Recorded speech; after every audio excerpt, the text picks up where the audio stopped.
فَإِنْ أَعْرَضُوا فَقُلْ أَنذَرْتُكُمْ صَاعِقَةً مِثْلَ صَاعِقَةِ عَادٍ وَثَمُودَ۔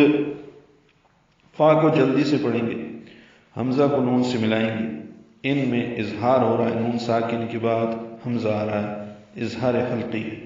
حمزہ اقصی حلق سے ادا کریں گے، عین وسط حلق سے ادا کریں گے۔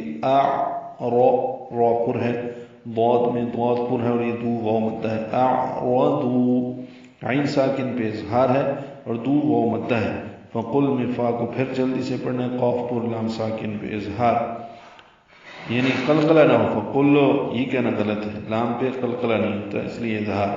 انذرتکم، نون ساکن کے بعد دال آنے کی وجہ سے اخفا ہے، دال نرمی سے پڑھیں گے، دال کو را سے ملائیں گے، را پر پڑھیں گے کیونکہ دال پر زبر ہے۔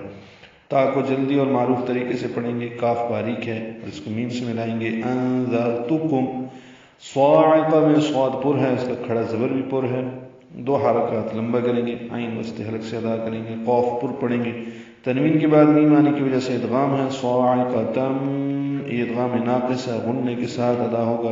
مثل میں تھا نرمی سے پڑھیں گے، تھا پہ حمز ہے، لام کو جلدی سے پڑھیں گے۔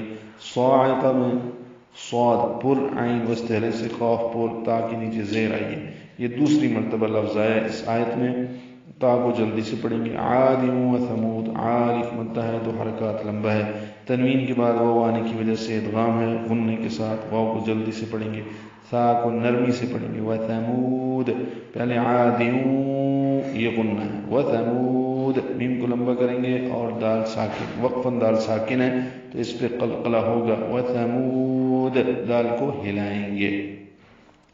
پھر بھی اگر وہ منہ موڑتے ہیں تو ان سے کہہ دیں کہ میں تمہیں ایسے اچانک ہولناک کڑک والے عذاب سے ڈراتا ہوں جیسا خوفناک کڑک والا عذاب عاد اور ثمود پر آیا تھا۔